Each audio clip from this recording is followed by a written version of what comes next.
It's election day and voters across the country are heading to the polls. Today, we're watching highly contentious races in 4 states that could reveal what voters are thinking and what that could mean as we head into 2024.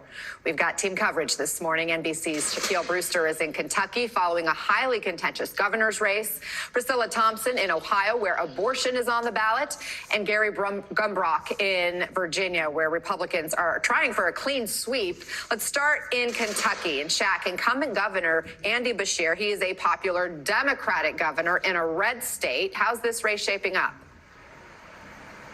Well, look, this is really going to be a test of whether popular Democrats can overcome their unpopular leader. And I'll tell you, both parties are watching this extremely closely because here in Kentucky, since the turn of the century, the party that's won the governor's mansion has gone on to win the White House the next year. So are those national headwinds going to influence how voters behave as they head to the polls? I want you to listen to one of the conversations I had with a voter this morning.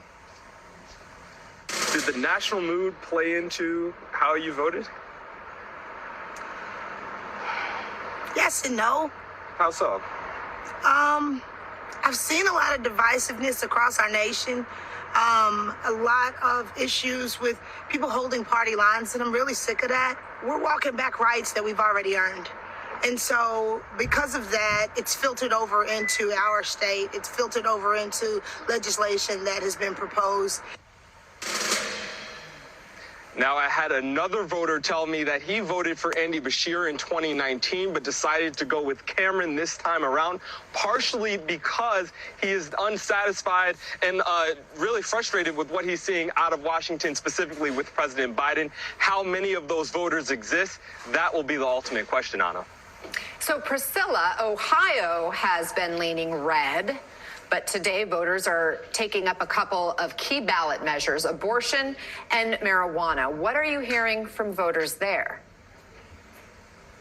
That's right, Anna. Issue 1 would enshrine abortion rights in the state constitution here, and Issue 2 would legalize recreational marijuana. And to give you a sense, we are in reliably blue Franklin County. This is an area where anti-abortion advocates will need to pick up 33% of the vote in their favor in order to get what they want here. And we've seen massive organizing on both sides of this issue. We spoke to some folks who are fighting for those reproductive rights, including one woman with a very personal story about her own miscarriage and some of the decisions that she had to make. I want to play a little bit of what she had to say about this abortion issue. I actually voted early on Saturday, and I got really emotional because we have been working on this since March. You know, we were out there collecting signatures, then we were fighting against the August special election, and now we've been focusing on fighting the disinformation that we're seeing in relation to Issue 1.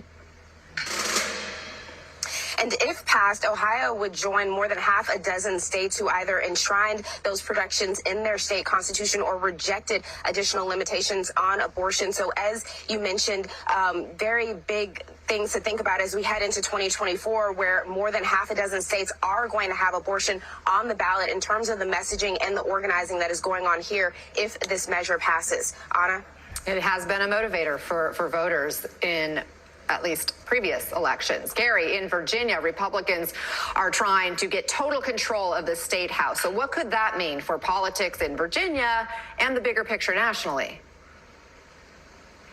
Yeah, if Republicans sweep the state house today, it will be the first time in a decade that the governorship and the state house is completely controlled by Republicans. And it would be a very big thing for the conservative priorities of Governor Glenn Youngkin. Chief among them will be abortion. He's been very clear he wants a 15-week abortion ban passed by the state legislature.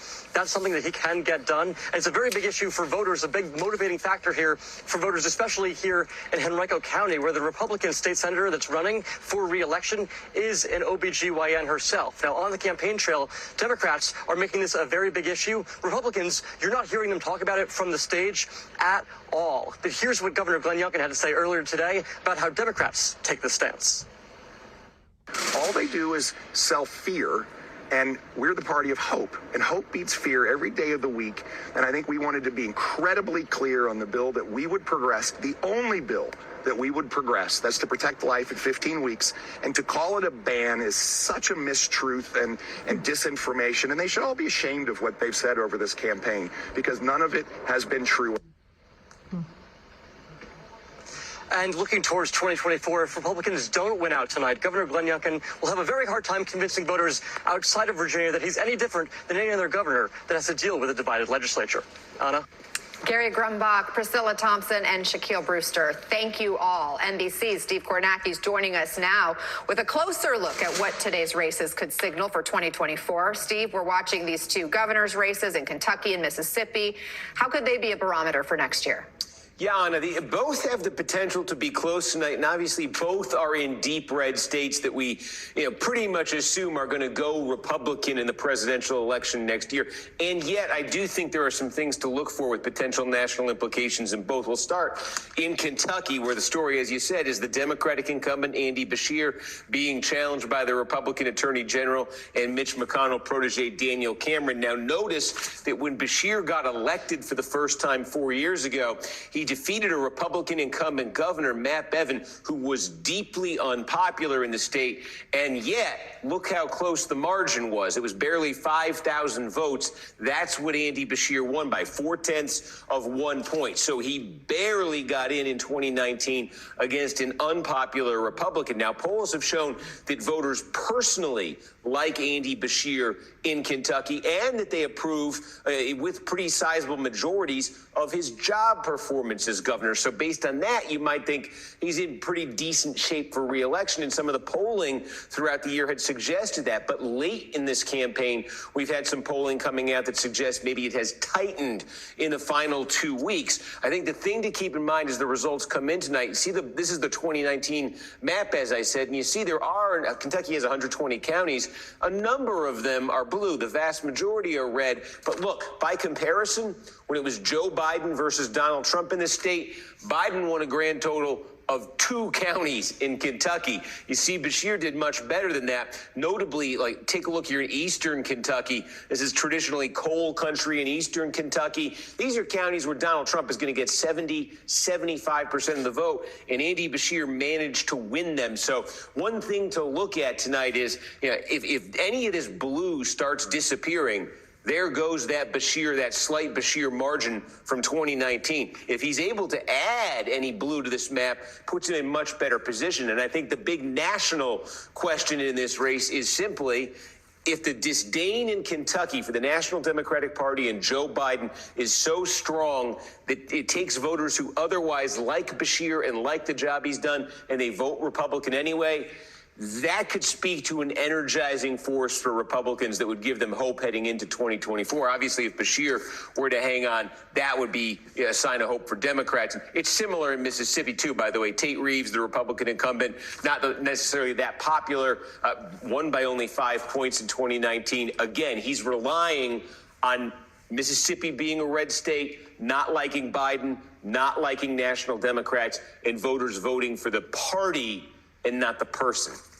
And you will obviously be monitoring all of this so closely. So when we look at these 2 ballot measures in Ohio, what will you be watching for? What can we sort of, be honing in on earlier and then later? Yeah, so, let's take a look. In Ohio, 2 ballot questions. The first here, this is the one that would put a right to abortion in the state constitution. And we haven't seen this in all of these referendums, but they're doing it in Ohio. It would also it has language that says restrictions can be imposed after the point of fetal viability, about 24 weeks or so. And you see that proposition has been leading in the polls in Ohio, and should note that since Roe v. Wade was overturned more than a year ago, there have been a series of ballot initiatives that have been advanced by the pro-choice side. This is one of them. And there have been a series of ballot initiatives advanced by the pro-life side. We saw those in red states like Kentucky and in Kansas.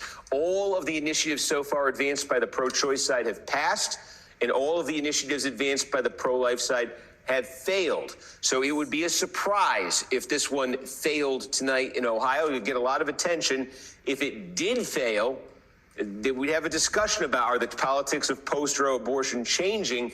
if it passes, and it passes by any margin like this, I think you're going to see the pro-choice side use this as a model for how to pursue this issue in swing states, in red states, to put a right to abortion and to have that restriction at the point of fetal viability. I think you'll see a lot of those next year in 2024 if this passes by a big margin. Steve Kornacki, I know you got a long day ahead of you.